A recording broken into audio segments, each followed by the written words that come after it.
aller partager l'écran. Donc, Oui, c'est bon. l'os regardez. Donc, l'os coxal, ça c'est une vue latérale de l'os coxal. Donc, c'est une surface sous-milinaire d'hémisphère, 180 degrés. Donc, elle est située dans la partie moyenne, hein, ici, dans la partie moyenne, en bas, en dos et en avant, hein, épaisseur en avant. Donc, regardez ici, toujours une vue latérale de l'os coxal, et on voit très très bien la surface sous-milinaire. Hein. Regardez, elle est creusée, cette surface sous-milinaire de l'acétabulum, la surface acétabulaire, ou bien anciennement appelée la cavité cotyloïdienne. Donc, elle est creusée au niveau de l'os coxal. Hein. C'est une surface hémisphérique. D'accord? D'accord. Donc, surface, d'accord, ici. Donc, surface articulaire, on a aussi le ligament transverse. Hein. C'est un ligament, donc transverse, il est tendu transversalement entre les deux cornes de la surface. Regardez, donc le schéma ici. Donc, le ligament transverse, le voilà. La face axiale encroûtée de cartilage, d'accord? Donc ça, c'est une surface articulaire aussi. Hein? Il maintient la tête à l'intérieur et en même temps, donc il participe dans l'articulation. Il y a le ligament à ce niveau et le ligament transverse, regardez, il est là. D'accord? Il laisse passer en bas le ligament qui maintient la tête contre cette cavité acétabulaire. La tête fémorale, donc, elle a la forme de 2/3 d'une sphère articulaire, 240 degrés. Presque la totalité. Hein? Il y a dans des bouquins, on trouve 4/5 d'une sphère. Ça veut dire que la tête, elle est presque sphérique. Et cette tête, pourquoi elle est sphérique? Pour qu'elle soit bien encastrée au niveau de la cavité cotyloïdienne. La situation, c'est la partie supéromédiale de l'extrémité proximale du fémur. La tête, elle est située dans la partie supéromédiale de l'extrémité proximale du fémur. Elle est orientée en dedans, en haut et en avant. D'accord? C'est l'inverse de l'orientation de la cavité acétabulaire. Parce que la cavité acétabulaire, elle est orientée en haut, en bas et un peu en arrière. Donc, surface du cartilage, donc 0,8 cm². L'épaisseur, elle est de 0,2,5 mm en haut et en avant. Donc, regardez, la tête fémorale, ça c'est une vue ventrale, antérieure, et ça c'est une vue postérieure. Hein? Et regardez, donc 240 degrés, 2/3 d'une sphère presque. Hein? Donc, et c'est à l'inverse par rapport à la tête humérale, elle est représentée par 1/3 d'une sphère. Pourquoi? Parce que la tête fémorale, elle doit être encastrée à l'intérieur de la cavité cotyloïdienne. Surface articulaire, on a le labrum. C'est un fibrocartilage, le labrum. Donc, c'est un fibrocartilage annulaire, épais, d'accord? En arrière et en haut, qui s'insère sur le limbus. Le limbus, c'est-à-dire le pourtour de la cavité. Le pourtour de la cavité, donc le bord inférieur du ligament transverse, avec une face axiale encroûtée de cartilagine. Hein? Il augmente la profondeur de l'acétabulum. Pourquoi il est là? Regardez, il est là, le labrum,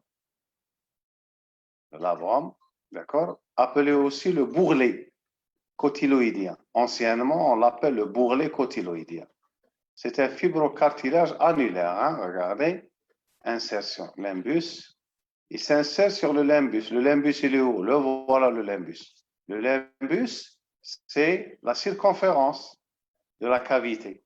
Le hudud, donc les limites de la cavité cotyloïdienne, on l'appelle le limbus, ou bien anciennement on l'appelle le sourcil. D'accord? Donc, le fibrocartilage annulaire, il s'insère sur le limbus. Il s'insère aussi sur le ligament transverse. D'accord? Pourquoi? Donc, il est là, ce fibrocartilage annulaire, pour augmenter la surface articulaire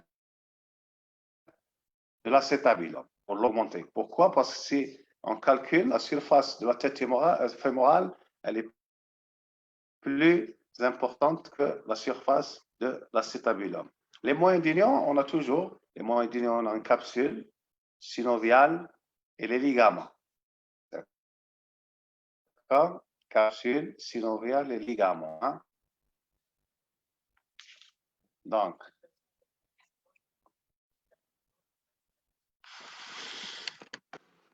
on va revenir sur pour mieux expliquer. Donc, on va revenir sur le cours, donc dès le premier slide, parce qu'il y a des étudiants qui n'ont pas, je crois, bien gobé ou bien partagé. Donc, l'écran, donc pas de problème, je vais revenir sur les slides. Donc, l'articulation coxofémorale, présentée toujours par Dr Saïdi, avec la collaboration du professeur Boukerch, hein, service d'anatomie de l'EH. Donc, c'est la hanche, d'accord? C'est la hanche. Donc, c'est une articulation synoviale hein, de type sphéroïde. Donc, il faut différer. Donc, c'est une articulation synoviale de type sphéroïde. Hein. Le type de cette articulation, c'est une diarthrose de type énarthrose. Lorsqu'on dit énarthrose, elle est tridimensionnelle. Hein. Tridimensionnelle. Donc là, voilà, tridimensionnelle. D'accord? Donc là, voilà la hanche, l'articulation de la hanche. Regardez l'os coxal et regardez le fémur. Hein. Regardez le fémur. L'os coxal, regardez le fémur. Hein, le fémur, il est là. D'accord? Et l'os coxal, il est là. Regardez. Donc, articulation coxofémorale ou bien articulation synoviale de type sphéroïde à 3 degrés de liberté. Ça veut dire quoi, 3 degrés de liberté? Ça veut dire qu'elle travaille dans les 3 axes de l'espace. Hein? D'accord? C'est une articulation très, très importante. Donc, c'est une articulation proximale du membre pelvien. D'accord? Donc, elle est congruente et concordante parce qu'elle va assurer la stabilité. Hein? C'est une articulation portante parce qu'elle va porter le poids. Elle travaille en compression. Donc, elle est adaptée à la position debout hein, et à la marche. Donc, elle doit assurer à la fois la stabilité et la mobilité. Elle doit être stable, statique et dynamique. D'accord? Les surfaces articulaires, donc on commence premièrement par les surfaces semi-lunaires de l'acétabulum. Donc, l'acétabulum, donc, on voit sur le schéma, avant d'expliquer, regardez, l'acétabulum, c'est une surface semi-lunaire, d'accord?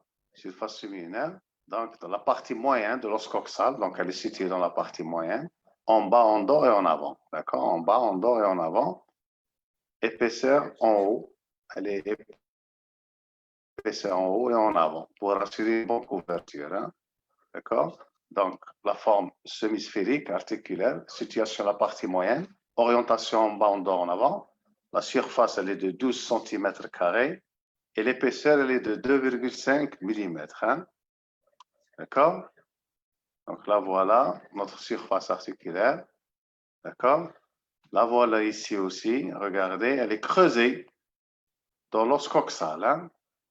Surface semi-linéaire de l'acétabulum. Hein? Elle est là. D'accord? Deuxième surface articulaire, le ligament transverse. Donc, c'est un ligament tendu transversalement. Entre quoi? Entre les deux cornes de la surface semi-linéaire. Elle est encroûtée de cartilage à sa face externe ou bien axiale. Regardez, le voilà. Donc, c'est un ligament tendu entre les deux cornes. D'accord? La corne, donc, de la surface semi-linéaire. Donc, c'est un ligament, il est là, il maintient.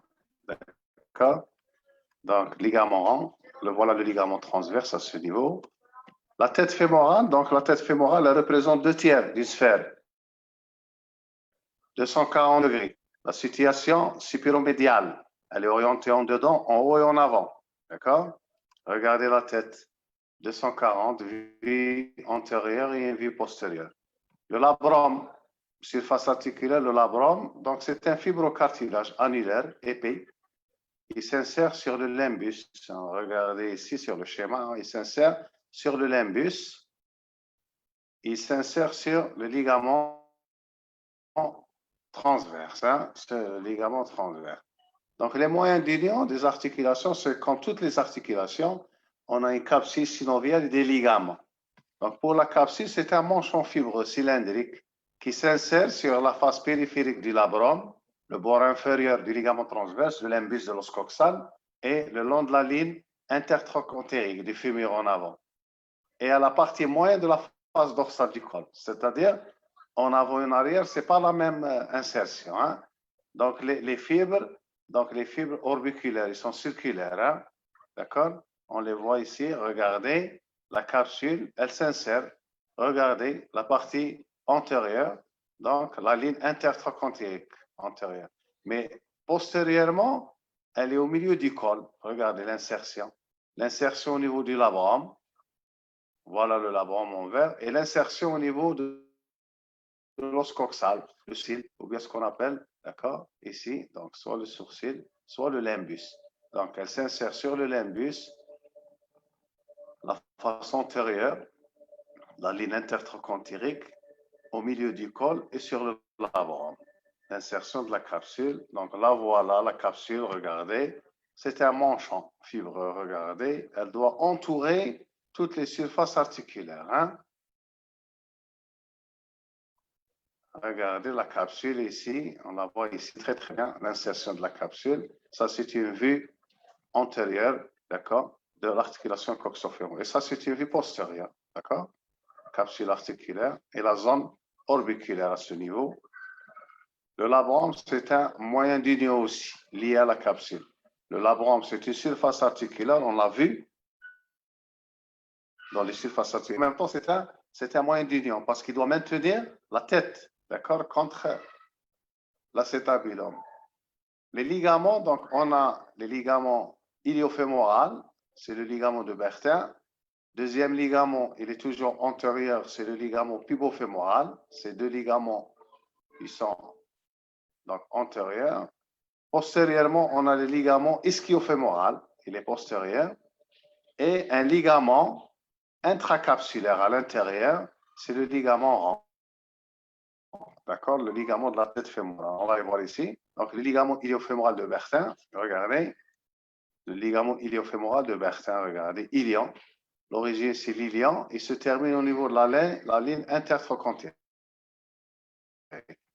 Deuxième ligament, pivot-fémoral, regardez. Donc, il s'insère au niveau du pubis. Il va se terminer aussi dans la partie inférieure de la ligne intertrochantérienne antérieure. Donc, ce ligament, il va couvrir la partie antérieure de l'articulation. Donc, le ligament, il a plusieurs faisceaux. On ne rentre pas dans les détails. Donc, le voilà ici. Un ligament ilio. Regardez le ligament ilio-fémoral. D'accord? Donc, vue antérieure, un faisceau supérieur et un faisceau inférieur. Et regardez le ligament pivot-fémoral. Il y a des zones de faiblesse entre les ligaments. On réalise presque un Z. D'accord? Donc, postérieur, ligament pivot-fémoral toujours, il est là, regardez. Pivot-fémoral. Origine, c'est le pubis. La terminaison, c'est la partie inférieure de la ligne intertrochantérique.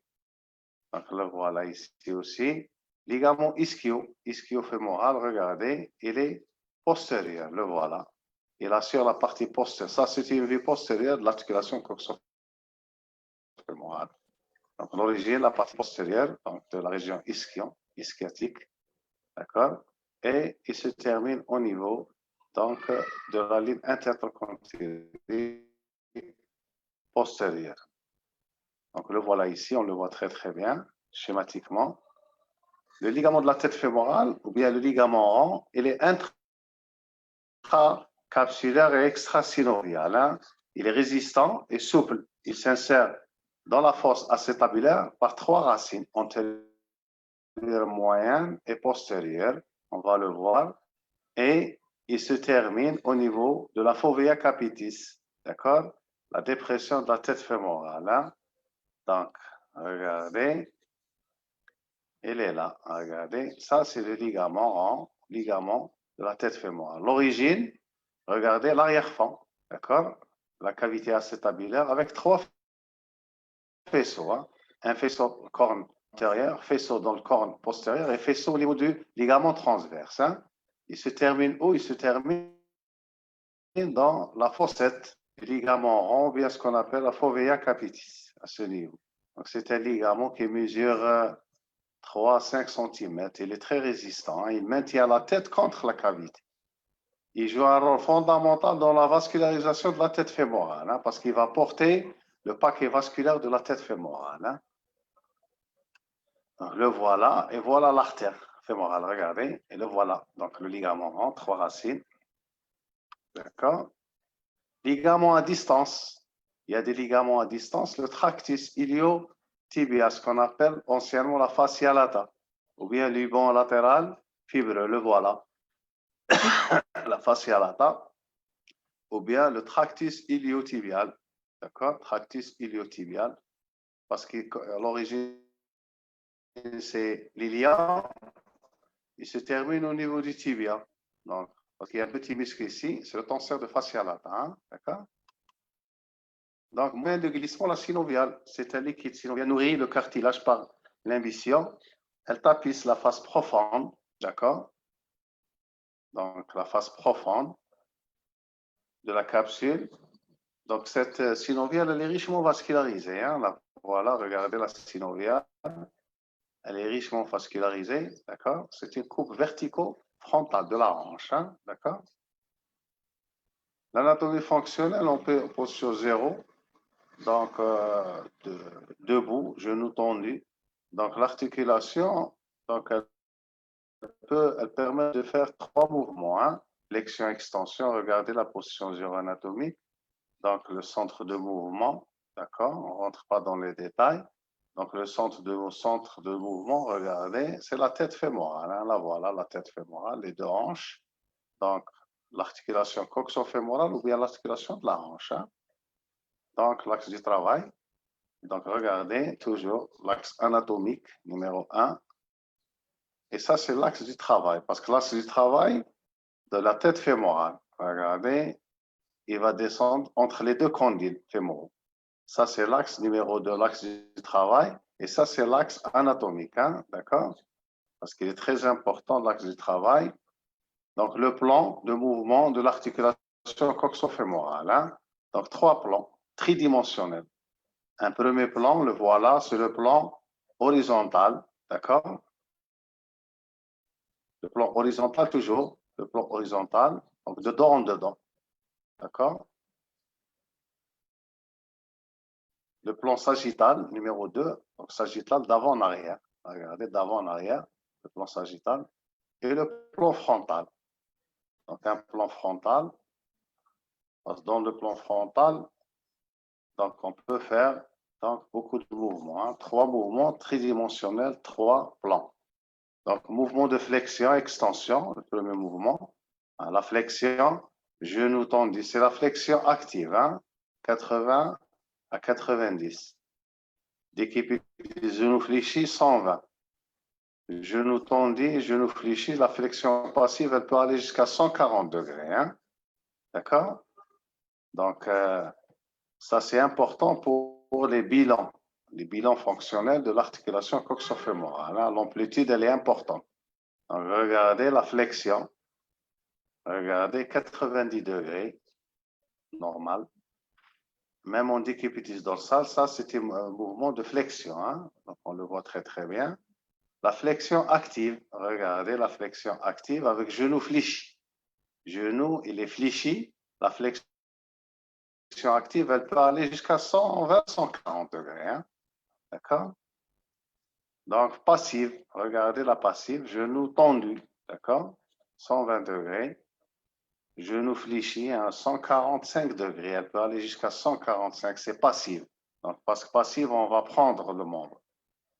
On décubitus dorsal, donc elle peut aller jusqu'à 120 degrés. D'accord? L'extension, regardez, l'extension en position zéro anatomique. Donc, on peut faire genou tendu 10 à 20 degrés. Hein? Et ça diminue avec l'âge. Hein? Regardez, 0 à 15 degrés, entre 60 et 74 ans. Genou fléchi de 0 à 10. D'accord? Tension du droit fémur.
Bon, apparemment, le prof a un problème de connexion تاعه. Laissez-nous quelques minutes, le temps qu'il revient.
Donc, je m'excuse hein, parce qu'il y a eu un problème de connexion. Donc, on va terminer notre cours. Donc, justement, j'ai voulu vous dire ça. Donc, j'ai un problème de connexion hein, à la maison. Donc, en attendant, je vais terminer aujourd'hui le cours, mais probablement jeudi, on n'aura pas de la séance des questions et même la semaine prochaine, le temps que je terminerai le problème de connexion à la maison, je réglerai le problème et je vais vous aviser par l'intermédiaire de Club Insen. Donc, revenons au cours. Donc, ça, c'est l'extension active. Donc, on a dit genou tendu. Donc, c'est 20 degrés. Genou fléchi. Donc, c'est 10 degrés. Hein, 10 degrés d'extension. Extension passive, fente avant. Donc, 20 degrés. Regardez. Et mon père vient fortement tirer en arrière. Regardez, on peut aller jusqu'à 30 degrés. Hein? 30 degrés. Genou fléchi. Hein? Regardez. Donc, l'extension. Donc, avec un écartement total. Donc, là, notre mouvement d'abduction et d'adduction. Donc, l'abduction de la hanche. 30 degrés. 15 par hanche. Hein? Variable selon l'âge. Hein?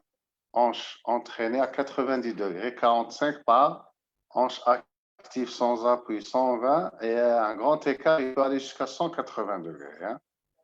Donc, regardez sur le schéma ici. Donc, abduction à 30 degrés. D'accord? Et abduction maximum, elle peut aller jusqu'à 90 degrés. 45 pour chaque hanche. Hein? D'accord? Abduction active, 120 degrés. Regardez, 120 degrés et abduction passive, grand écran, frontal à 180. Hein. Ça, c'est pour les gens qui font beaucoup d'activités sportives. Hein. Il ne faut pas essayer ça parce que c'est un écart total. Hein. Donc, les mouvements d'adduction, donc zéro. Adduction, elle est zéro. Mais adduction combinée à une extension, elle peut aller jusqu'à 20 degrés. Et une adduction associée à une flexion, elle peut aller jusqu'à 40 degrés. Hein. Regardez, elle est relative à partir de la position d'adduction du mont pelvien. Regardez, adduction. Donc, adduction combinée. Hein? Combinée. Donc, extension 20 degrés, combinée à une flexion jusqu'à 30 degrés. D'accord? Abduction combinée, regardez, position assise, jambes croisées, l'une sur l'autre. Hein? Donc, toujours rotation latérale. Regardez, la rotation latérale donc, et médiale. Donc, 35 médiale et latérale, 45 degrés. Hein? La rotation latérale, 45 degrés. La rotation médiale, donc 35 degrés. Hein? Donc, regardez, position de référence. Mouvement de rotation latérale en décubitus. Regardez, sur le ventre, on peut faire 60 degrés. D'accord? D'accord? 60 degrés de rotation. Hein?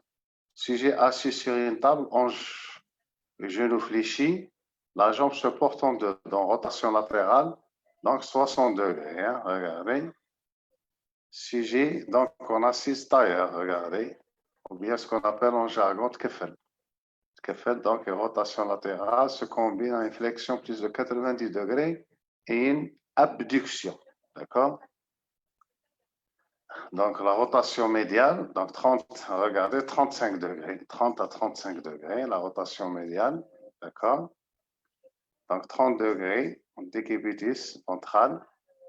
Donc même jambe en portant de rotation médiale 30 degrés. Hein? Hanche et genoux fléchis, l'angle droit sur le schéma. Regardez, 30 degrés. Donc mouvement de circumduction. Donc ça, c'est un mouvement total, d'accord? Un mouvement total. Un mouvement total. Donc maintenant, veuillez me laisser comme hôte. Hein? On va passer à la deuxième partie, d'accord? On va passer à la deuxième partie, l'articulation talo-chirale. Hein?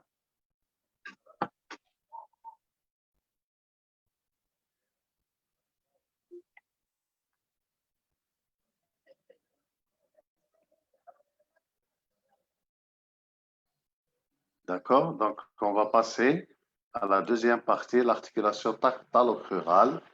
L'articulation, donc il faut me laisser comme hôte. Hein? Il faut me laisser donc administrateur pour que je pourrais lancer la deuxième conférence. D'accord, veuillez me laisser la possibilité. Oui, monsieur. Ah, Juste d'accord. 2 minutes, monsieur. Hein? Pour que je Juste 2 partagerai minutes. la deuxième conférence. Oui. J'ai un problème de connexion. Il y a un gros problème de connexion. Je dois. Donc, la deuxième partie, on va aller vers l'articulation du cou du pied. Hein? L'articulation du cou du pied, anciennement appelée aussi l'articulation de la cheville. Donc, c'est une articulation de la cheville qui doit être donc toujours, d'accord? Donc, l'articulation de la cheville ou bien l'articulation du cou du pied. Donc, elle travaille avec les articulations du pied. Hein? Elle travaille avec les articulations du pied, l'articulation donc de la cheville. Donc, elle travaille avec les autres talocrurales, donc la cheville, donc toujours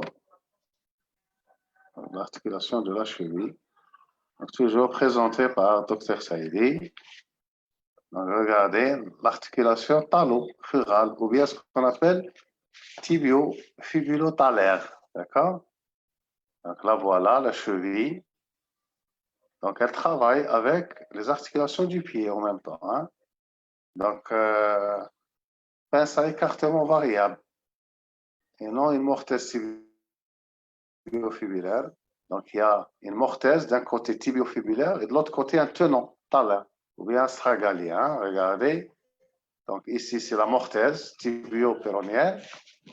Et ici, c'est le tenant, donc talin. Hein? D'accord?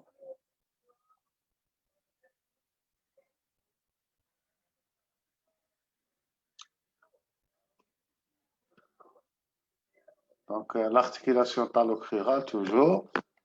Donc, vous voyez les slides? Hein? Est-ce que vous avez... je suis en train de partager, hein? L'articulation, il faut me répondre. Est-ce que vous êtes en train de voir? Hein? L'articulation talocrurale, hein? Ouais, talocrurale. Donc, la cheville, d'accord, la cheville. Ici, la cheville, donc on la voit ici. C'est la cheville, d'accord? Donc, c'est un modèle de construction mécanique. Regardez, la mortaise, elle est en haut et le tenon astragalien. Vous savez, mortaise, tibio, péronnière, hein, et le tenon astragalien. Le tenon astragalien ou bien le tenon talien. Vous savez ce que ça veut dire mortaise?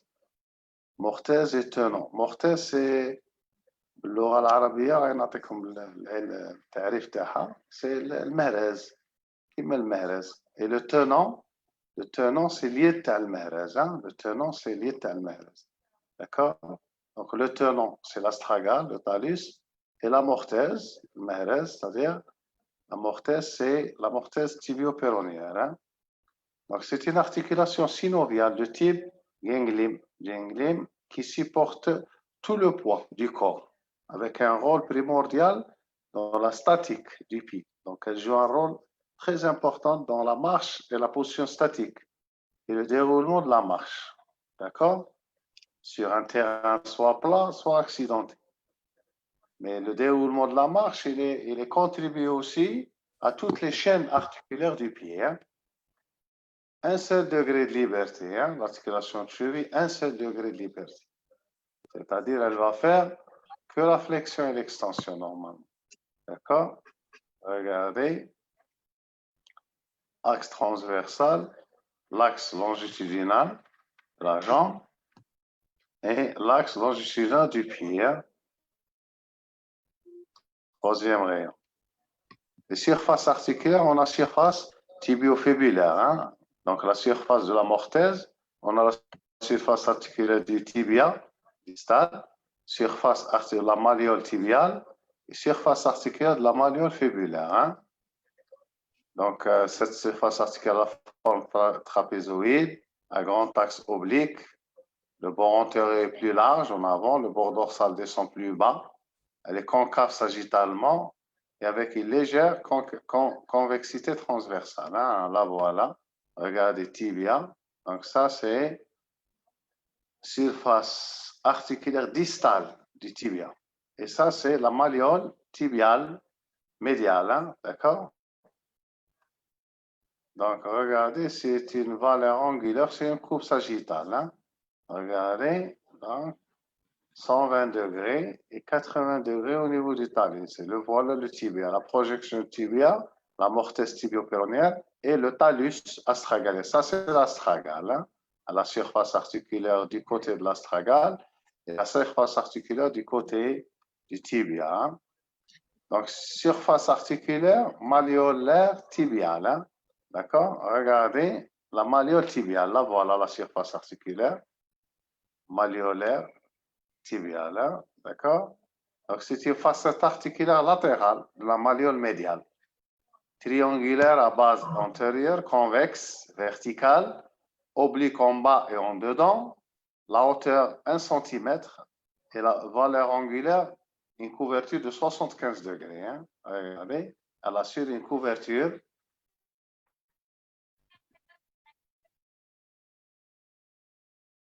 de 75 triangulaire avec une base supérieure et un sommet inférieur. Hein. Surface articulaire malléolaire, donc on la voit sur le schéma, regardez, la malléole, surface articulaire médiale de la malléole fibulaire. Hein. Regardez, la malléole fibulaire, la voilà. Donc, c'est une facette articulaire médiale de la malléole latérale, triangulaire, à base supérieure, convexe, verticale, située en bas et plus en arrière. La hauteur, c'est 2 cm. Hein. Elle descend plus bas. D'accord? Bimalléolaire à la flexion. Hein. Regardez, elle descend plus bas que la malléole médiale. Hein. La malléole latérale, elle descend. Donc, la trochlée, surface articulaire du côté du talus, c'est la trochlée du talus. Hein. Surface proximale, trochléenne, surface malléolaire médiale du talus et malléolaire latérale du talus. Hein. Regardez, on va sur le schéma, regardez. Donc, ça, c'est la surface supérieure et les surfaces latérales. D'accord? D'accord? Surface malléolaire médiale du talus. Donc, là, voilà. La surface en virgule. Hein? On appelle ça en virgule. Surface en virgule à grosse extrémité antérieure. Hein? Valeur angulaire, 103 degrés. D'accord? Surface articulaire malléolaire médiale du talus. Hein? Regardez. La surface malléolaire latérale du talus, hein, articulaire avec la surface malléolaire fibulaire. Hein. Regardez, là, voilà, regardez. Elle est plus importante. Pourquoi? Parce qu'on a dit que la malléole latérale, elle descend plus bas. Donc, la couverture, elle est plus importante. Ça, c'est la surface articulaire latérale du talus. Et de l'autre côté, médiale. D'accord? Donc, 3 surfaces hein, au niveau du talus. Il y a la surface supérieure, la surface latérale, et de l'autre côté, la surface médiale, hein, de l'autre côté. D'accord?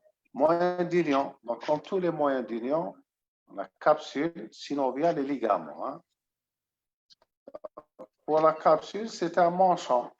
Donc, un manchon fibreux qui s'étend, qui s'insère sur les surfaces articulaires. Donc, là, voilà, surface articulaire du fibula, du tibia, et même du talus, hein, d'accord, l'insertion capsulaire.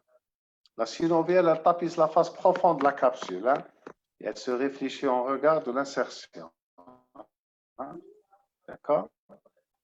Et elle forme des cul-de-sac, on la voit ici, regardez, elle forme des cul-de-sac. Regardez, cul-de-sac tibiofibulaire. Et la synoviale, elle est là, elle va sécréter un liquide synovial. Donc voilà le tenant astragalien. Et voilà la mortaise tibio-péronéaire, hein, ou la tibiofibulaire. D'accord?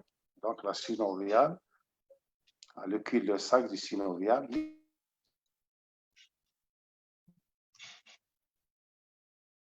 Ligament passif. Donc c'est une articulation articulation qui exécute un seul mouvement, un seul axe de travail.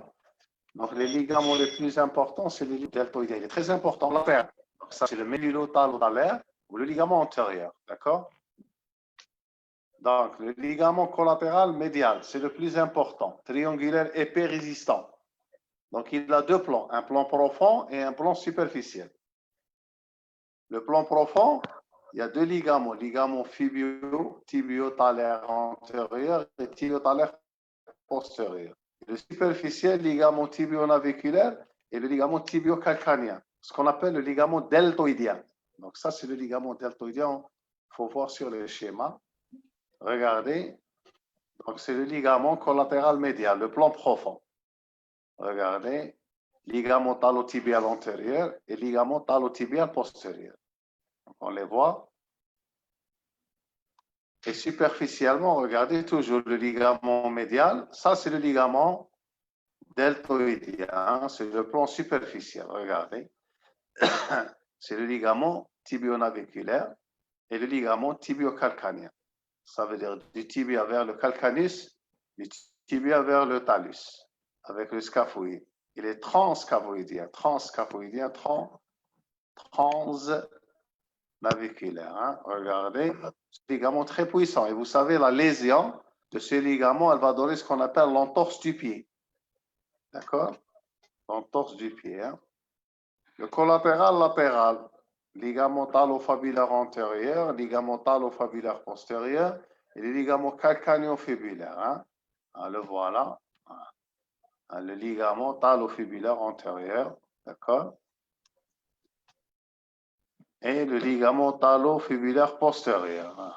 L'antérieur, il est là et le postérieur, il est là. Ça, c'est le ligament latéral. Hein? D'accord? Ligament calcaneo-fibulaire, regardez le ligament calcaneo-fibulaire. Le voilà, le ligament calcaneo-fibulaire. Ligaments donc, collatéraux, donc ils assurent la stabilité transversale de la cheville. Hein? C'est le ligament, comme on a dit, de l'entorse.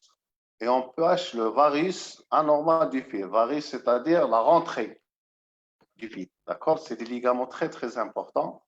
Donc, les ligaments fibulotalo-calcaniens, mal définis sur le plan forme et son étendue, renforcement de l'aponévrose et un ensemble fibreux postérieur. Hein? Regardez, ça c'est les ligaments postérieurs, fibulo-talo-calcanien, fibulo-talo-calcanien. D'accord? Ils sont postérieurs, un ligament postérieur, ils sont plus faibles. Hein?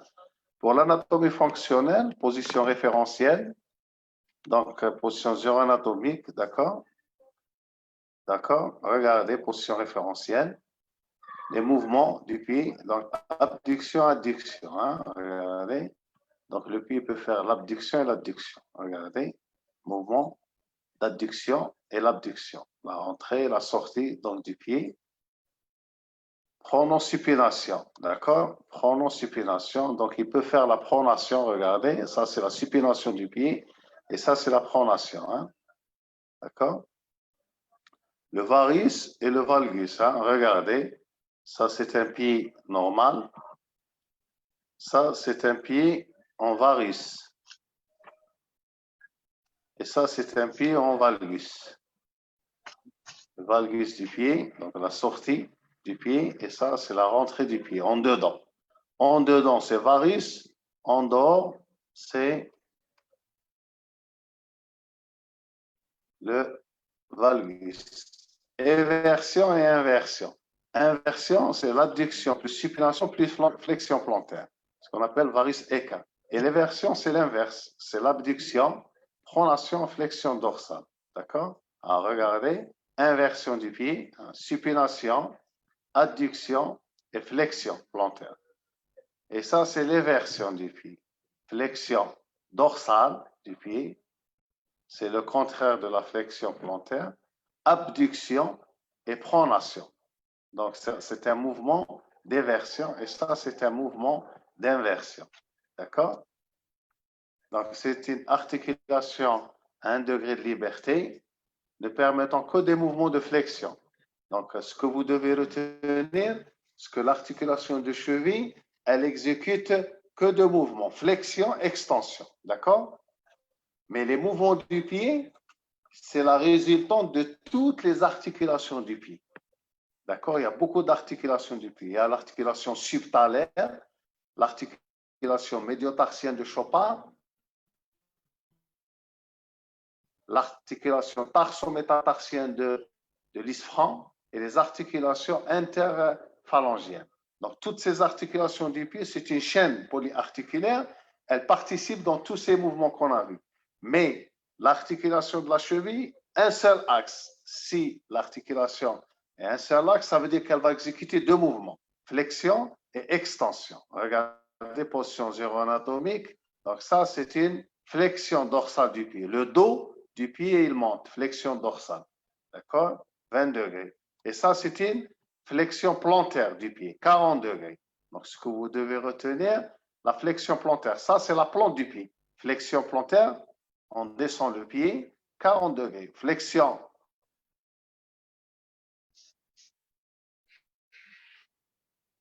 Donc, dorsale, c'est l'inverse, regardez. Flexion dorsale, c'est 20 degrés. La voilà. Flexion dorsale, et ça, c'est flexion plantaire. Hein? D'accord? Donc, comme conclusion, grâce à l'ensemble de ces ligaments, la cheville aura une bonne stabilité, qu'elle soit la phase de pas. Hein. De plus, à ces ligaments pas actifs, on peut ajouter le rôle de la stabilité des ligaments actifs hein, et tous les muscles qui entourent l'articulation. Donc, je vous remercie pour votre attention. Donc, on a